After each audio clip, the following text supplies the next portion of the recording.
오늘 함께 읽은 본문 말씀을 중심으로 모든 섬김의 원천은 창조주 하나님입니다 라는 주제로 하나님 말씀 나누고자 합니다.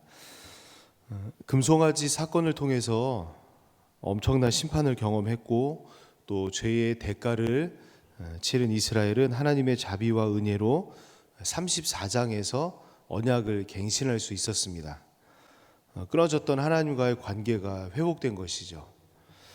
그러므로 35장부터 이스라엘 백성들에게 놓인 과제는 과거의 실수를 거울 삼아서 성실함과 또 열심으로 하나님의 말씀에 순종하는 것이었습니다.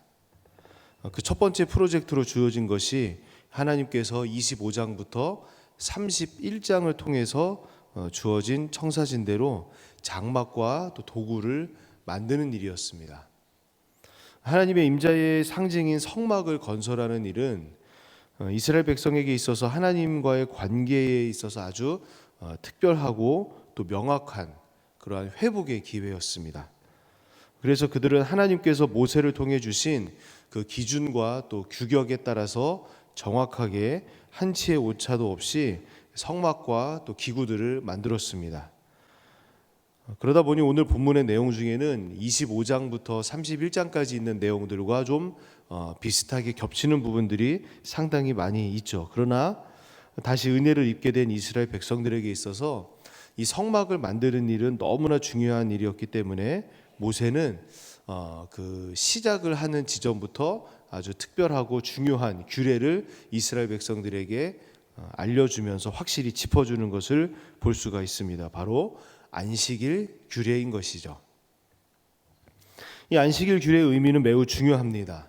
31장을 보게 되면 하나님께서도 처음 그 성막과 기구들에 대한 지시를 내리실 때 이 안식일 규례에 대한 내용으로 마치셨으며 또 모세 또한 금송아지 사건으로 깨어진 하나님과의 관계 회복을 그 삼을 때 첫 단추로 안식일 규례를 삼았기 때문입니다.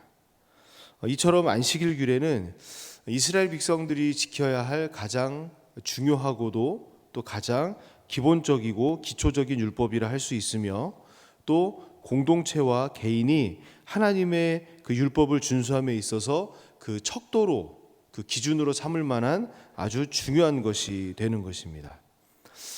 그런데 앞에서 하나님께서 먼저 안식일 규례에 대해서 이스라엘 백성들과 그 규례를 삼으시고 또 그들에게 가르쳐 주셨던 내용과는 좀 다른 특이한 부분이 첨가된 것을 좀 볼 수가 있습니다.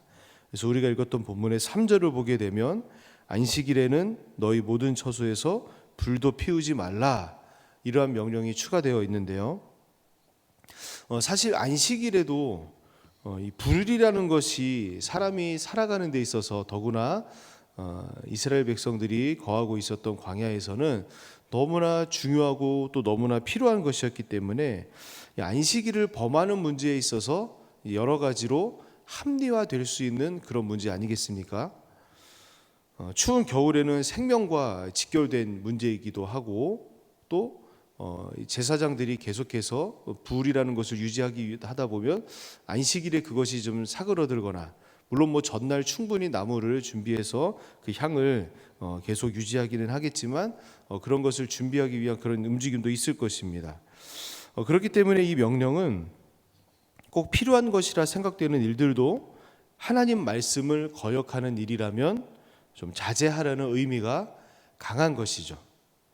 합리성과 필요성보다 순종이 앞서야 한다라는 것을 다시금 성막을 통해서 이스라엘 백성들과의 언약을 갱신하면서 하나님께서 그들에게 정하여 주시고 싶으셨던 그런 규례라는 것입니다. 이처럼 제사를 드리는 장소인 성막과 또 그 도구들에 대한 언급보다도 모세가 이 안식일 규례를 먼저 언급하고 강조한 것은 건물이나 도구 같은 그런 제의적 형식을 갖추는 것도 중요하지만 그것보다 자신의 삶을 자발적으로 하나님께 올려드리고 그 감사한 마음으로 자신의 삶을 또 모든 것을 주신 것에 대한 감사하는 마음으로 드리는 것이 더 중요한 핵심이다라는 것을 모세는 말하고 있는 것이죠. 이러한 의미를 모르고 제사라는 거 아주 중요한 그런 하나님 앞에서의 의식을 앞두고 정말 날뛰었던 그런 사울에게 사무엘상을 보게 되면 사무엘이 뭐라고 말하냐면 사무엘상 15장을 보게 되면 공동 번역으로 제가 좀 말씀드릴게요. 좀 더 극적인 분위기가 있더라고요. 주님께서 어느 것을 좋아하시겠습니까? 주님의 말씀에 순종하는 것이겠습니까? 아니면 번제나 화목제를 드리는 것이겠습니까? 잘 들으십시오. 순종이 제사보다 낫고 말씀을 따르는 것이 순양의 기름보다 낫습니다. 사랑하는 성도 여러분, 우리가 물론 안식일도 하나님께서 정하신 거룩하고 엄숙하고 또 아주 중요하고 복된 날이었습니다.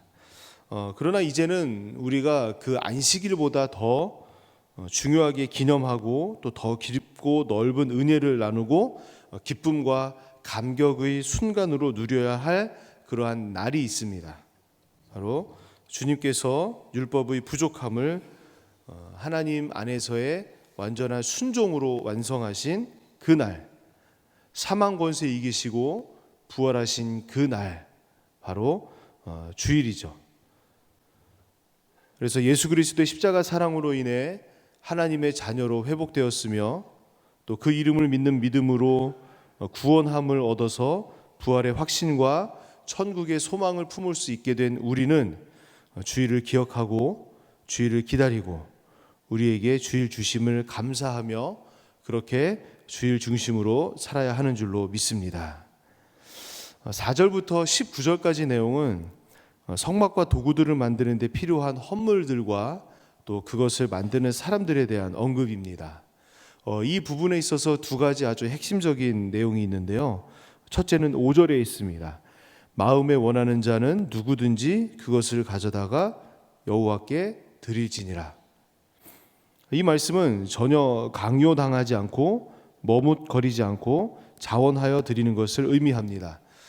그래서 마음에 원한다라고 한글로 표현된 이 히브리어 개념은 성경에서 흔히 사용되는 용어는 아닙니다.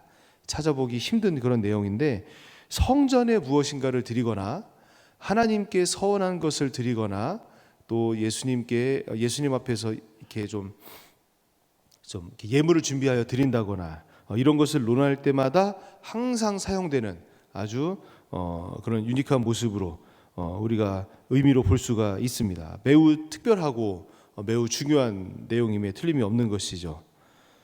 두 번째는 10절에 있습니다. 마음이 지혜로운 자는 와서 여호와께서 명령하신 것을 다 만들지니라. 백성들이 자원하여 드린 그 물품을 가지고 거룩하고 아름다운 성막과 도구를 만들어야 하기 때문에 당연히 최고의 기술자들이 필요했겠죠.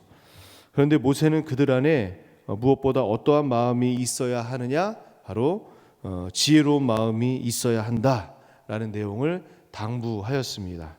여러분, 이 마음은 또 누구에서부터 어디로부터 오는 것이겠습니까? 바로 하나님께로부터 오는 것임을 우리가 알 수 있죠. 그래서 이런 내용들을 종합해 보면 오늘 말씀에 대한 이 제목이 충분히 이해가 될 수가 있습니다. 그래서 이스라엘 백성들이 가지고 있었던 그러한 물품들, 그리고 그것을 자원하여 드리는 마음, 또 성막과 그 도구들을 잘 만들 수 있는 지혜로운 마음의 원천이 누구이겠습니까? 창조주 하나님이신 줄로 믿습니다. 그러므로 모든 것이 이스라엘 백성들이 당시에 자신들이 누리고 있었고 겪고 있었던 모든 것이 바로 하나님의 은혜인 것이죠. 금송아지 사건도 용서하시고 또 필요할 때마다 이스라엘 백성들에게 가장 중요한 그러한 규례들을 짚어주시며 물질도 주시고 또 자원하여 그 물질을 드릴 수 있는 마음도 주시고 또 이렇게 좋은 성전을 짓게 하시고 또 친히 내주하셔서 우리 한 사람 한 사람이 성전이 될 수 있는 지혜까지도 허락해 주시는 하나님께 이스라엘 백성들처럼 우리 또한 하나님께 경배와 영광을 돌리지 않을 이유가 있겠습니까?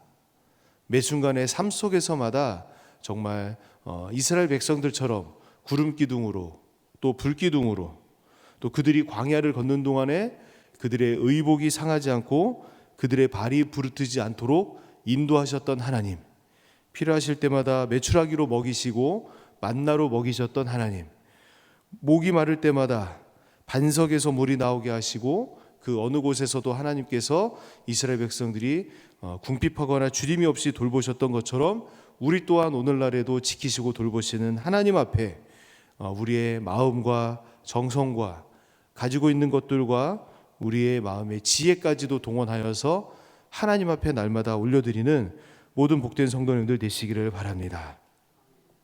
말씀을 맺겠습니다. 이전에 제가 사도행전을 가지고 설교할 때에 이런 말씀을 드린 적이 있습니다. 교회를 세우는 모든 일은 반드시 성령께서 주시는 바른 동기로 이루어져야 합니다.